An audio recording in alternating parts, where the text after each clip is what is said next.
Today on the morning show, we're talking about senior life solutions. And joining us in the studio, Robin Hosemann and Kristine Olson.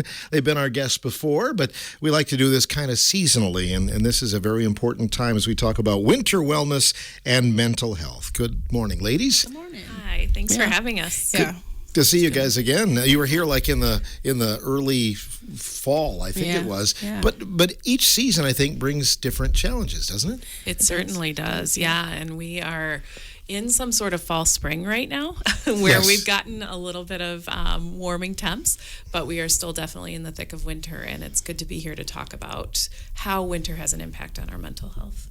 Initially, I think if someone is facing some challenges, you have some numbers that people can call, right? Absolutely. Often we wait till the end to leave these numbers, but we want to just let everyone know that if you are struggling and having a hard time, you can call or text 988 and someone will be able to help you. So we always want people to know that number.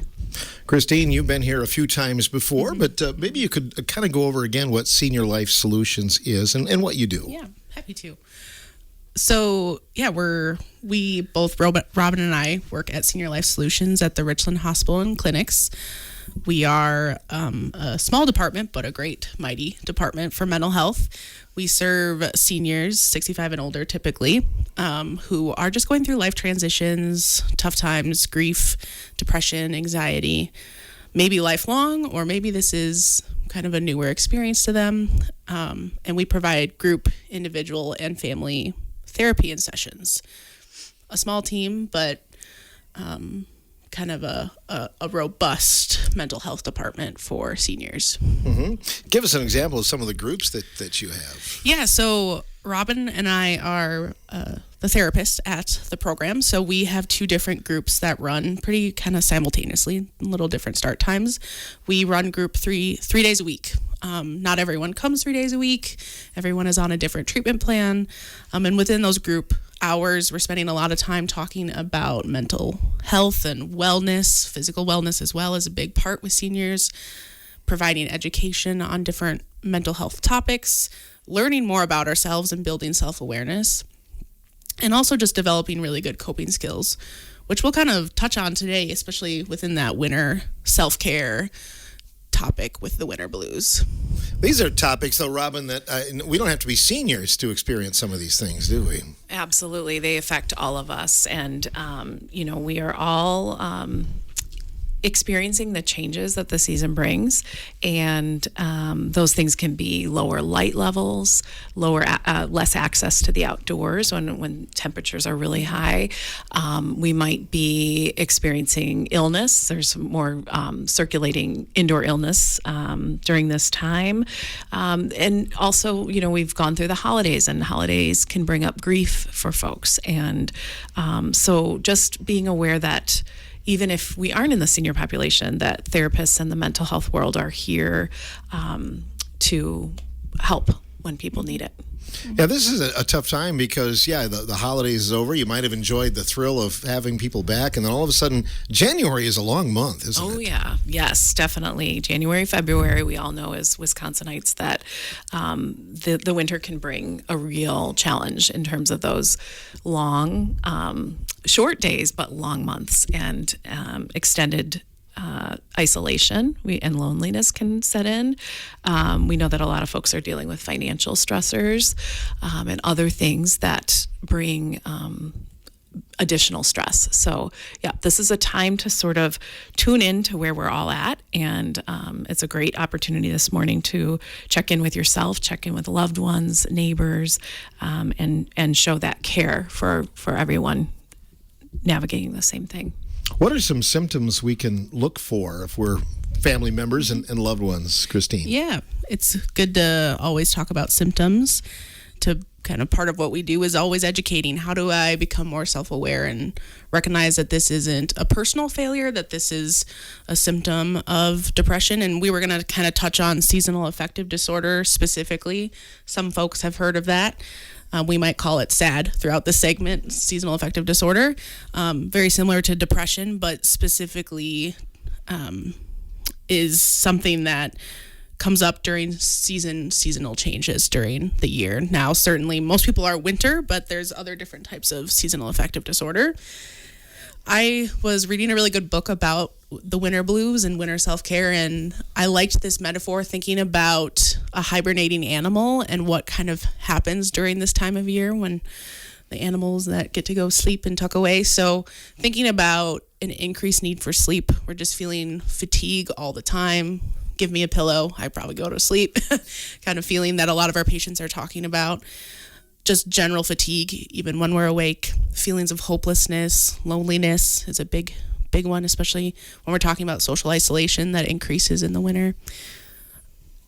Just low mood, sadness. Yeah.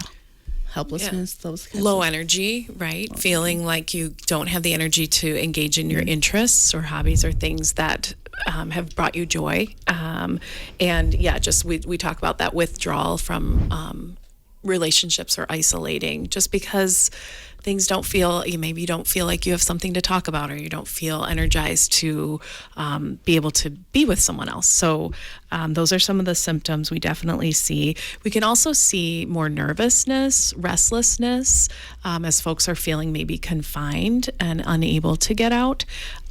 So those are some other symptoms on the other end of increased irritability or short tempers, short wicks for things, and lower tolerance for normal life.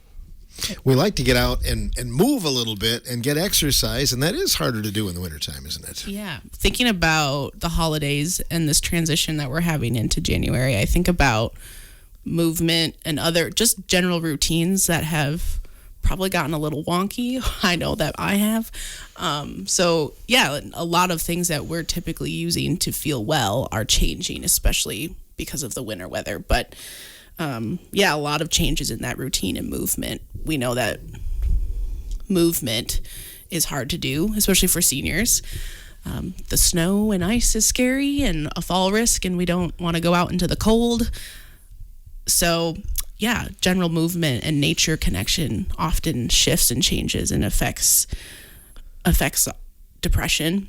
And thinking about vitamin D, right? We talk about vitamin D. Most people know about that important vitamin and how the sunlight is our main contributor. And if we're not outside absorbing sunlight through our skin and through our retinas, that vitamin D will tank. And then we know vitamin D affects our mood and increases feelings of sadness if we don't have enough of it. And seniors are specifically at risk for vitamin D deficiencies. That's why some people, if they're fortunate enough, can go snowbirds, right? Yeah, my goodness. Yeah, there's migration for sure that folks are able to follow the sun. But for those of us who are Midwest bound and Wisconsin loyal, we are having to look for different ways to get our movement in and our different ways to get that natural light exposure. So encouraging folks to even open those blinds, open those curtains, sit near a window. Even if the sun is not shining that day, getting that natural light early on in the day is really important. And a shout out to my group knows that we'll always be doing some chair exercises. There's so many simple, wonderful things you can do just when you're seated, with moving gently and moving with mindfulness for your body. So we do a lot of encouragement around those things too. So just moving around, if you're in a chair, you can still exercise then. Yeah, absolutely. And there's some great local groups that are doing those things, but also folks can just, flex your arms, reach, do what you can, is a really important thing to bring into each day. Some basic stretching. Basic stretches, deep breathing as much as you can, and moving your legs and ankles and wrists and arms, and being able to connect with your body is a really important step. Sometimes just that fresh air, breathing in the cold air, sometimes, it's very cleansing, isn't it? I agree. I think that a good winter air feels good.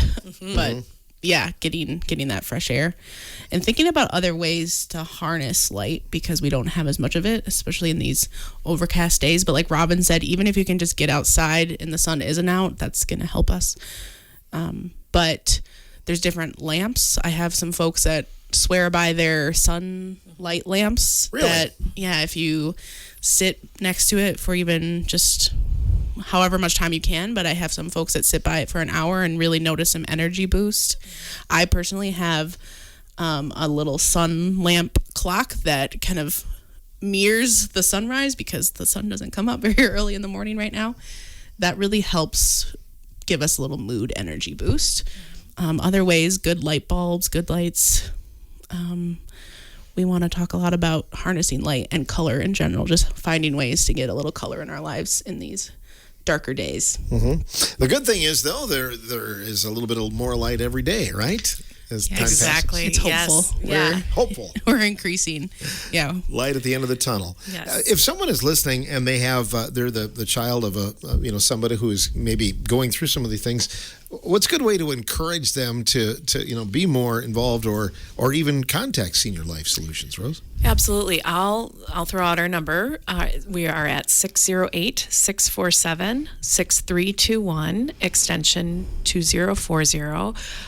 So we encourage folks to contact us even if they don't know where to start with maybe a loved one. And we can always, there's somebody always on staff to provide that connection point and that referral piece to other resources if they're needed immediately, or if we can start exploring how our program might be a good fit.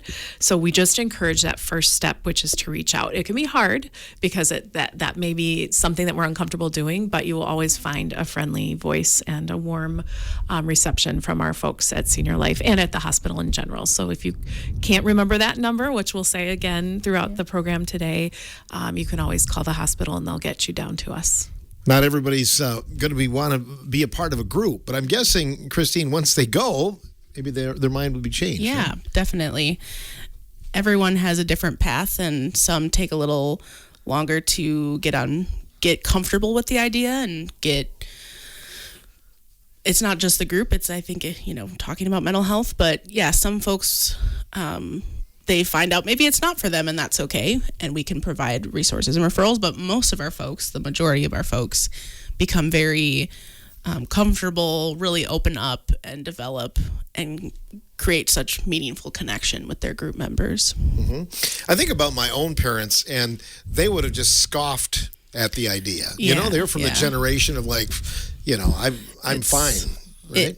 That's a hard first step. That's why starting with a gentle conversation, if you have a loved one who you notice, maybe I'm seeing some symptoms of depression or anxiety, starting with just a non-judgmental, open-minded conversation, just bringing it up. And if it feels too hard to immediately seek out mental health, we always encourage talking to your general practitioner, primary care provider.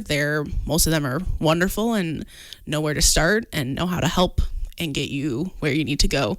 I think most folks feel better talking to their primary because I'm talking to them about other things, so I can talk about my mental health.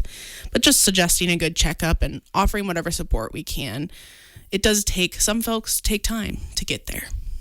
What about diet? Is there a big factor there, Robin? Yeah, that's a good question. A diet is so individualized, but also we know that getting access to fresh foods is really important. To comforting meals during this season is so important, and finding routine and ritual. Kristine and I were just talking about, the ritual of making soup, or if you can't make soup, ordering it or being able to pick up a can of your favorite kind and really being able to sit with a bowl of it and experience the warmth and the connection that you can have through that mindful eating and being able to engage with food in that way. But yes, definitely. And food insecurity is an issue as well.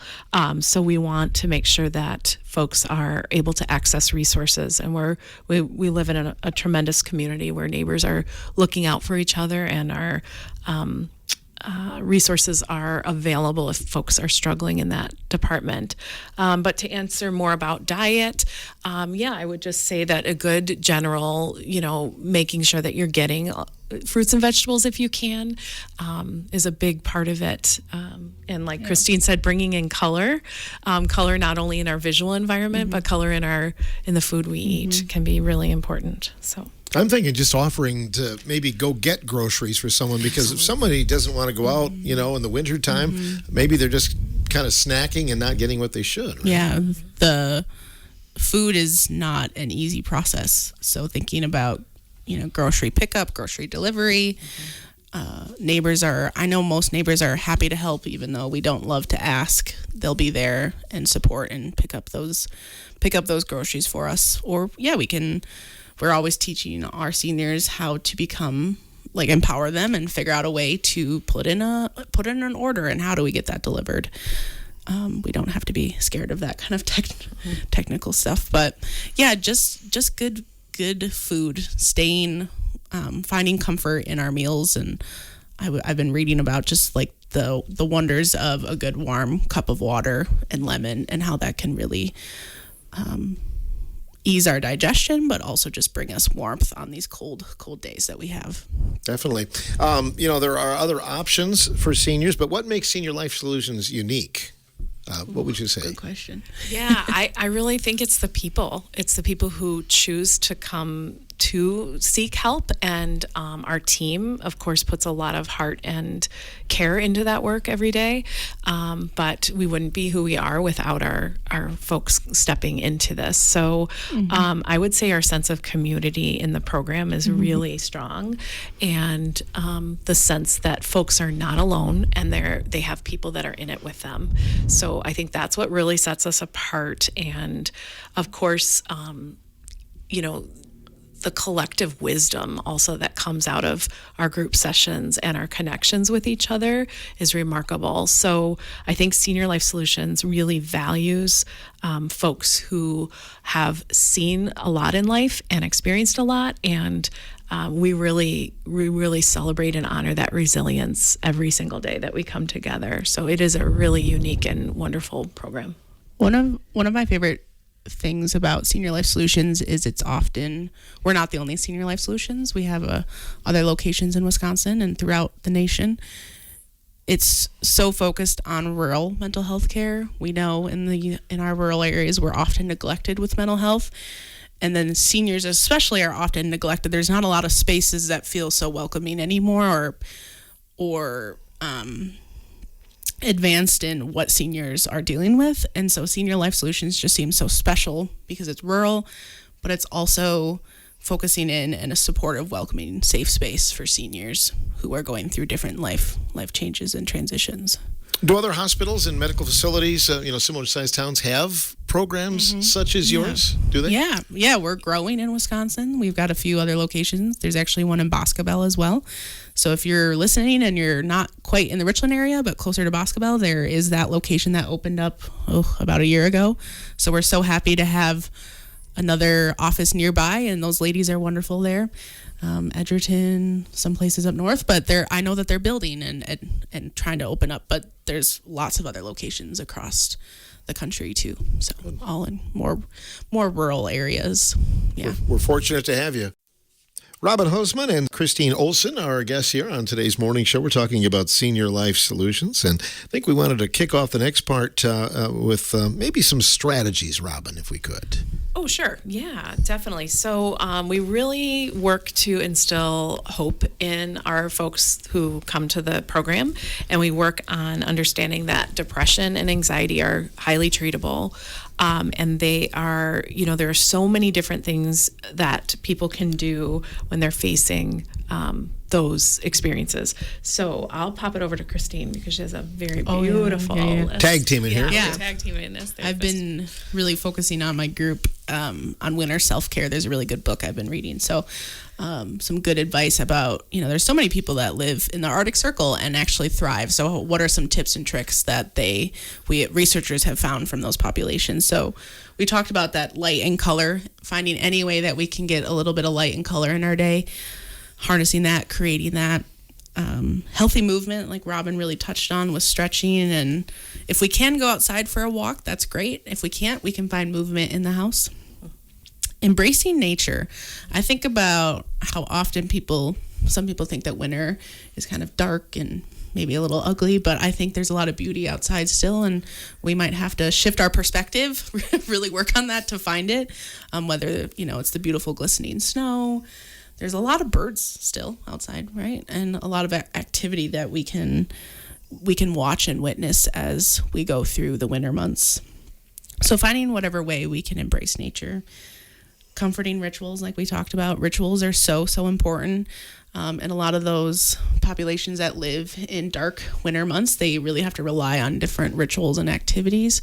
Hobbies. We were talking about hobbies and how sports is a big one. A lot of folks around here really get into local sports, watching, our bigger professional sports as well. I'm trying to think of all the hobbies that a lot of our folks have. I mean, there's crafting and creating and making. I think this is a season where a lot of people get back to simple things like cooking and baking. Pickleball. Pickleball. Oh, yeah. Yeah, pickleball. And we're so lucky to have Simon's Rec Center here. So there's a lot of ways to still get movement indoors where it's nice and warm. A lot of different ways for us to still have activities of interest. We just might have to search really hard to find that. But creating those rituals and hobbies that are meaningful to us. And then speaking of meaning, we wanna stay connected with our loved ones and our friends, finding ways to connect and just be with one another. Staying social is so important. And then lastly, just being a little bit more compassionate about sleep and rest. Thinking about those hibernating animals, they're sleeping more. And historically, when we look at different cultures, they did increase their sleep hours this time of year. So, it makes sense. Our melatonin is increased and our vitamin D is down. So being a little bit more compassionate and not judging yourself that you're feeling a little bit more fatigued, and finding rest in other ways, not just sleep. We've talked a lot about that. How do we mentally rest, physically rest? How do we embrace that rest? Because this is a time for rest. So a lot of different tips for the winter blues and winter self-care. Robin? Yeah, and I think Kristine brought up the idea of seeking comfort and connection in nature, and we are so lucky to live in one of the most beautiful places in the world, and being able to say that even if you can't get out to see the bluffs and the sunrise, that you can find maybe just a window that you can notice the changes outside. How does the light come in? Notice the birds that are visiting, and inviting some of that in. If it means tending to a houseplant over the winter, maybe that houseplant doesn't make it all season, but at least that act of care can really connect us to something really fundamental and important. I saw a wonderful thing about putting a little bird feeder on your window and just being patient to see if eventually birds will come, and maybe you'll get a pesky squirrel in there, but they're wonderful to observe as well. So looking for the smallest ways, or asking for help if you can't do those things yourself, just being able to say, hey, I'd like somebody to cut a few branches away from my window so I get more light in, or whatever it is to connect with the natural world. Take me for a drive. Take me for a drive. Sure. Yeah, right. You bring up a good point, though. Nurturing something, whether it be a plant or a pet, even. Yes, right. We didn't talk about our wonderful pets and animals around that we can connect with, but that's hugely important. Mm-hmm. Kristine, you mentioned reading a book about someone who experiences no daylight for about 2 or 3 months. That's an old joke. Where were you on the night of November 11th through February 15th? It's kind of, but I mean, can you imagine a Senior Life Solutions in that area? Oh my gosh. Where there's no they daylight? need it. Yeah, I'm sure they do. Yeah, no, I was reading this book and my seniors could not believe. They're like, that's a joke. These people that are living near the Arctic Circle are not thriving. And I said, yeah, they are. I mean, they wouldn't be alive and living there if they weren't thriving. There's so many different native cultures and, different Scandinavian cultures that we can look to for a lot of winter self-care, and how they not only survive winter, but they thrive. There's another good, I'm telling everyone this, I love this, that I heard. I think it's a Scandinavian saying that there's no such thing as bad weather, only bad clothes. So thinking about, we have to adapt and find ways to still get outside or see the outside and find our rituals and our routines in the winter months. And Robin, I think about a lot of the newer generation, they don't like to make phone calls. I mean, it's all, I can speak my own kids. You call them, they're probably not going to respond. But I mean, a phone call to an older adult, spend some time on the phone is not a bad thing, right? That's huge. Yeah, we really underestimate that. Even if it's a text, right? Like a reach out that says, I'd love to call you. When's a good time to call? So that I think is fantastic. But you're right, like that. The sound of a voice on the other line is really impactful. And I think about our listeners today and the role that radio plays in being able to tune in and listen. But yeah, reaching out to others, if that's a simple act you can do one day, that is phenomenal, and I encourage it. What about insurance coverage? That's the other question I had. In terms of, do most policies cover it? Do you need a referral from your primary? How does that work? Yeah, that's something that we can talk about in that assessment connection process. I'm not an expert on the insurance piece. I try to be, but most of our folks, we find a way to make it work, or if not, we will be there and provide some referrals. But if you're on a Medicare plan, give us a call. You never know. And even if you're not on Medicare plans, there's other options to talk about, like what kind of mental health supports are out there for you. So insurance doesn't need to be a barrier. And that's I guess another favorite thing about senior life is insurance it doesn't have to be a barrier. So, yeah. Mm-hmm.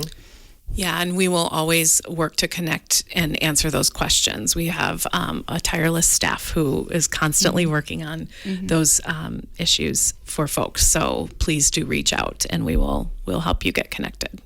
There could be some nervousness about it. Maybe you could talk about that, ways to kind of conquer that. Sure, absolutely. We know that like you said, that older generations may feel like, I'm fine, I don't want to talk about it, but something is continually bothering them. And so that nervousness to reach out, or apprehension, we are really here for that. We understand it. And you will always find compassionate care with our senior life team and folks who understand how hard it is to take that first step to reach out. It's confidentiality too is number one, right? Yeah. One, we always want to meet people where they're at. So if you're feeling nervous or hesitant or apprehensive, we are here to lean into that and embrace it and find ways to work through that. And whatever, at the end of the day, you're in charge and you get to make that decision. Our program is not forced. It's a choice. So we want people to know that they have that individual power over their treatment. And then, remembering we do live in a rural area and there is some hesitancies. Hey, is my neighbor going to be there and hear about some of my issues? Am I going to find out that things that I'm talking about is getting out in the community? And we want to really reduce that apprehension, because confidentiality is of the utmost important. We're going to always be talking about that as you come into the program, and remind folks throughout the program that's our number one rule: confidentiality. And we feel like we do a great job of that. And all of our patients can reiterate, we love being here because what happens here stays here. Mm-hmm. I think about the programs through the Richland Hospital. Yours kind of the title kind of explains it all, right? Solutions. You're looking at a solution and making it better, right? Absolutely. The idea of solutions is that we are working with each individual to make sure that we're tailoring connection and resources and support to what their needs are. So the group process is one place that we do that. But Kristine and I are consistently working one-on-one with our patients and our people. And you do get one-on-one care in our program in addition to that group environment. Yeah. So there's the group. We provide that confidential, comprehensive assessment as a person enters our space, and we'll continue to assess throughout treatment. I think that's another wonderful thing about the program is we're catching things because we see people so frequently. We're working together to recognize, I don't have to be suffering. This doesn't have to be this hard. Maybe we need to go to our doctor and get a checkup on this. So there's constant assessments going on. Eyes and ears are always on the patients. Group and individual therapy, as Robin was talking about. We also do family sessions if that's what the patient would like to do. Additionally, we do have medication management and education. So that is a part. We do have a psychiatrist on staff. So if that is a need and a want, it's there for us to have and check in with. And then that aftercare planning. So when a person has gotten to a place where they feel that they're content and have reached their goals and we're feeling like the mood has improved and we're ready to discharge, it's not just see you later, right? It's we're gonna stay in contact and we're gonna connect and check in. And then we also have aftercare meetings that we host on at least a quarterly basis where folks can get together that have discharged from the program. And that's so wonderful to keep in touch and see how we're doing. And some folks come back through the doors because, as we know, life changes and things are not easy all the time. So it's not a one and done program either. You can come through our program and everyone's treatment looks different. Everyone is in our program for, a short amount of time or many seasons. You talked about assessment. How does that work? Is it just kind of a meeting and kind of a question and answer thing? Yeah. So that word assessment sounds kind of, a little intimidating, but the assessment process is one-on-one with either the therapist or our nurse director, Haley. And so that process is conversational, it's non-threatening, it's at the pace that the person needs, the individual needs. So we do a really good job of making sure our assessment is human-centered and focused on what folks need. So yeah, that process can take a little bit of time, but folks who go through it usually feel a sense of relief of, oh gosh, I got to get a lot out that I'm holding, and now we have a path forward. And so we are definitely focused on making assessment non-threatening. We haven't talked a lot about it today, but certainly suicide among older adults is a real thing. Mm-hmm. Yeah, I think often untouched subject. We were here in September to talk about that, and we always want to keep that at the back of our minds because of a depression symptom is often recurrent thoughts of death and dying and suicidal thoughts. So we always want to make that known that we don't have to suffer and have these thoughts. We can get help. It's treatable and there's supports out there. We started off with that 988 suicide helpline number that Robin read off, but also there's local resources. If you call, I have a feeling that you call anyone. I mean, you were talking about how you get phone calls, right? That we're going to be here to support. People in the community want to support someone who is in need.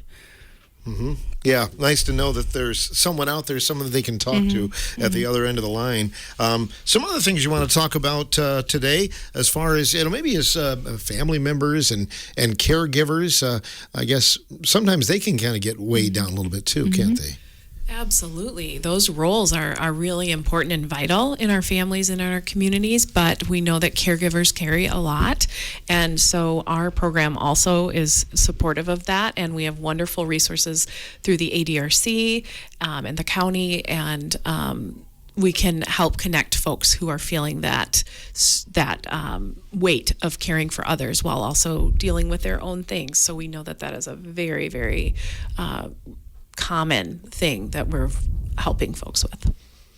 You mentioned family group sessions. How do those work typically, Kristine? They all look different. So I've had, most commonly, our seniors are bringing in a partner or a spouse or children. So different sessions look different. So we might be touching on some conflict-related issues or just better understanding of one another and how we can build that bridge to a more supportive and healthy relationship. You talked about SAD, seasonal disorder. I can't imagine how you can have that in other seasons other than winter, but I guess it is real, right?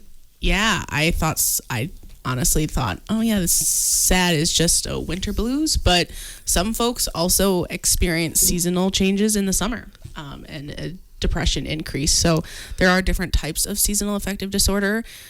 I think we most commonly in this state think of the winter blues, but not just specific to that. Mm-hmm. Anything you want to add, Robin? Yeah, just that it's a hallmark of it is knowing that as the season progresses, something's getting worse. So that's kind of the baseline understanding that we have around this is there's something that changes with the season, and whether it's winter, summer, spring, or fall, being able to identify that something feels off and I'm not myself is a place to start. We kind of want to do that myth busting that depression is not just something that we have to deal with because it's winter or because we're aging.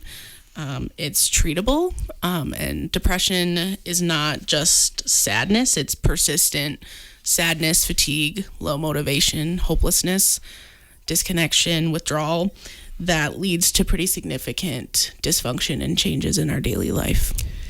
And there's folks who are at a greater risk for seasonal affective disorders, and that can typically be folks who have a family history of mental illness. They might have major depression or bipolar. Women tend to have more of effects of it, immigrants, the LGBTQ community. So at least a quarter of our population is at risk for seasonal affective disorder. And so that's why we really wanted to be able to talk at this season to make sure that folks know they're not alone. Mm-hmm. People might be like, in denial in some ways, like, oh, I'm just tired all the time, or whatever the case might be. You might not know you're really going through it, right? Yeah, it's why a big part of our program is education and building awareness. We often just think, oh, this is just me, or something's wrong with me, or this couldn't be this. But learning that nothing's wrong with you, this isn't a flaw, this is a human condition that a lot of folks suffer from. And just building some awareness of, am I unhappy? Does this fatigue bother me? Is there something significant about this? Am I noticing sadness all day, every day for multiple days in a row? Just building some insight and self-reflection is very important to better understand our own mental health. I would guess at Senior Life Solutions, it's not all dark days. I mean, I'm thinking that you got some humorous things that are brought up, and the connections that you make with people, right? Yes. I would say that our groups are among the most amazing folks who bring their whole selves. We have moments of humor, we have moments of tears. We're there for all of it. But yes, we engage in a lot of different positive coping activities. So we bring in arts, music, movement, and therapeutic interventions such as cognitive behavioral therapy strategies, helping folks start to understand how their thinking is impacting their feelings and their behaviors, and other wonderful interventions. So yeah, it's not all blues. Yeah. It's definitely, we work hard to bring that positive energy together. Yeah, it's quite uplifting. Robin and I were just talking about it yesterday on our lunch, that sometimes it's hard for us to enter work and go into that space, but we always come out of group feeling uplifted and that we had some sort of meaning and connection. And I think the folks of group would say the same thing, that it's not, we're not all dark and heavy the whole time. It's often pretty uplifting and supportive and empathetic and, like she said, relieving. It's just kind of like a weight off of us to talk to people. I'm guessing it's therapeutic. It may be sometimes hard to not take your work home with you, right? You make these connections with these people, right? Yeah, we're sitting here talking about winter self-care, but self-care in general is so important in the mental health field. So for those that are listening that are in healthcare and support people through mental health, your mental health is just as important, and you have to prioritize your own self-care and needs too. Indeed. Yeah, we as therapists, we are trained to help others, but we also have to turn that important lens on ourselves and reach out to each other and reach out to other folks in the field who can help us maintain that sturdy resolution to help others. So, anything else that you two would like to add this morning? No, we just want to encourage folks to reach out, 608-647-6321, extension 2040, and the Senior Life Solutions team will be there to take your call and connect. Are there some things in 2026, Kristine, that maybe some changes or some goals or anything like that that you'd like to see for your program? I would love to see us increase our referrals and get we're always working towards more education in the community, that we're even here and that people feel comfortable to reach out. We're always building that goal and just getting more involved with the community. We're always trying to find ways to do that. So whether that's putting a tree in the Christmas lights or attending some of our senior expos, where we try to be around. So if you're not sure how to find us, you'll probably find us somewhere. And our pamphlets are scattered out throughout the community. So we're always trying to build that and Again, calling the Richland Hospital and clinics, you'll get connected with us too. But yeah, I don't know. I haven't even had time to think about our goals for thinking about the New Year's resolutions. Like, oh gosh, yeah, right. We talk a lot about those too and how they're kind of silly, but it's good to have intentions for the season and the year. So thinking about that, yeah.